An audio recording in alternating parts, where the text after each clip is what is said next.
رحیم یار خان پاکستان کا بڑا تاریخی اور مذہبی مرکز رہا ہے۔ عرب قافلوں، عراق، ایران اور افغانستان کے لشکروں نے اسلام کی غرض سے رحیم یار خان کے بے شمار ہندوؤں کو نہ صرف اسلام کی تبلیغ کی بلکہ حق اللہ کا راستہ دکھا کر انہیں دائرہ اسلام میں داخل کیا۔ انہی نیک بزرگوں کے مزار اور مقبرے آج ان کے عقیدت مندوں کا مرکز بنے ہوئے ہیں۔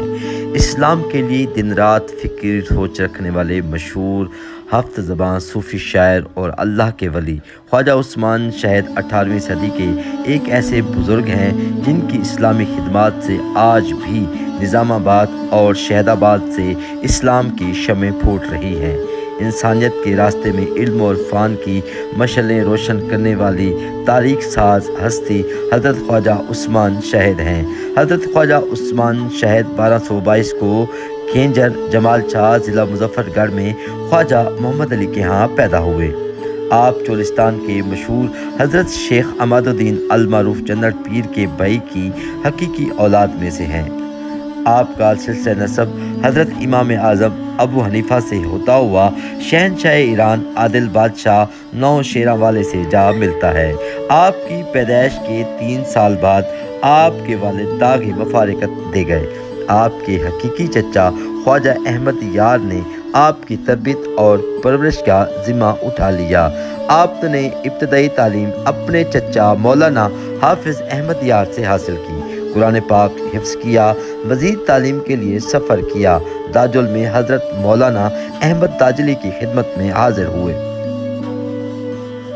1237 میں آپ کی عمر 15 سال تھی۔ آپ سلطان العارفین حضرت سلطان بہو کی خانقاہ پر حاضر ہوئے، تلاش مرشد کے لیے مجاہدہ اور استخارہ فرمایا۔ حضرت عثمان شہید فرماتے ہیں کہ جب رات کو سو گیا تو حضرت سلطان بہو اور حضرت شیخ جیلانی کی زیارت کا شرف حاصل ہوا اور بیعت روحانی سے فیض یاب فرمایا، اور اسی مجلس میں آپ کا ہاتھ حضرت خواجہ خدا بخش المعروف خیر پوری کے ہاتھ میں دے دیا گیا۔ سکھوں کی شورش کی وجہ سے نواب آف باولپور کی استدعا پر خیرپور ٹامے والی کو مسکن بنایا اور وہاں سے بھی نقل مکانی فرمائی۔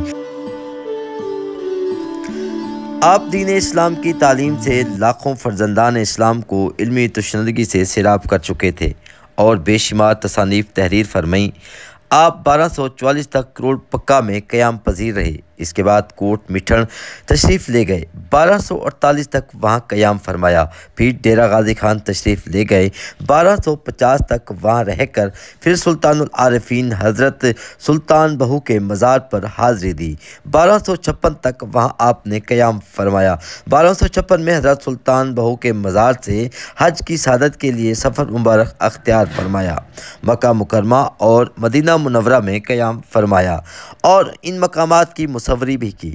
مسجد نبوی شریف کا نقشہ اپنے ہاتھ سے بنایا، جبل عرفات، مقام شہداء احد اور غار ثور کا نقشہ بھی ما اشعار تحریر کیا، جو آپ کی درج ذیل کلمی نسخہ جات کشف الکرامات کی صورت میں آج بھی موجود ہے۔ 1257 میں 1 سال قیام کرنے کے بعد واپس تشریف لائے اور چاچڑا شریف میں قیام فرمایا۔ اسی دوران حضرت خواجہ خدا بخش سے ملاقات ہوئی۔ آپ کو اپنے مدرسے میں ٹھہرا کر اصرار کیا کہ آپ وہاں قیام پذیر رہیں۔ پھر آپ نے اپنے مرشد سلطان العارفین حضرت سلطان بہو کی مزار پر چلے گئے، کچھ عرصہ وہاں قیام کیا۔ پھر 1260 میں دوبارہ خواجہ خدا بخش کے پاس کوٹ مٹھن تشریف لے آئے، یہاں سلسلہ درس تدریس فرمایا اور حضرت خواجہ فخر الدین اور حضرت خواجہ غلام فرید کو بھی آپ نے پڑھایا۔ آپ عرصہ 2 سال تک قیام فرمانے کے بعد 1262 میں کوٹ مٹھن کی قریبی بستی لاکھا میں تشریف لے گئے اور وہاں کچھ عرصہ قیام فرمایا۔ جب آپ کوٹ مٹھن کے نواحی علاقہ بستی لاکھا میں قیام پذیر تھے تو اس وقت حضرت فخر جہاں اور حضرت خواجہ غلام فرید کے بڑے بھائی اور آپ کے مرشد خواجہ خدا بخش نے اپنے مریدان اور لاکھا قوم میں جو کہ کوٹ مٹھن میں رہائش پذیر تھے وہاں شادی کروا دی، اور اس بی بی صاحبہ کے بطن سے آپ کے 5 بچے پیدا ہوئے، جن میں حضرت خواجہ محمد عبداللہ، حضرت خواجہ احمد بخش، حضرت خواجہ محمد لطیف، حضرت خواجہ علی محمد اور حضرت خواجہ محمد شریف مہجور آپ بستی لاکھا میں قیام کے بعد مختلف مقامات پر اپنے شاگردوں اور علمی تشنگی کی پیاس بجھانے کے لیے آتے جاتے رہے۔ آپ نہ صرف عالم دین تھے بلکہ حافظ زبان شاعر اور مصور بھی تھے۔ آپ نے بے شمار کلمی نسخجات اور مختلف عظیم شخصیات پر کتابیں اور مثنوی تحریر کیں۔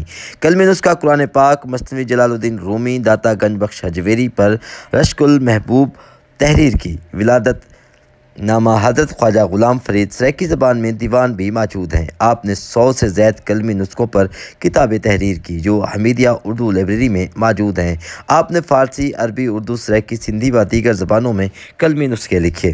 آپ تھلہ شریف بھی آتے رہے۔ آپ کی ساری زندگی دین اسلام کی تبلیغ میں گزری۔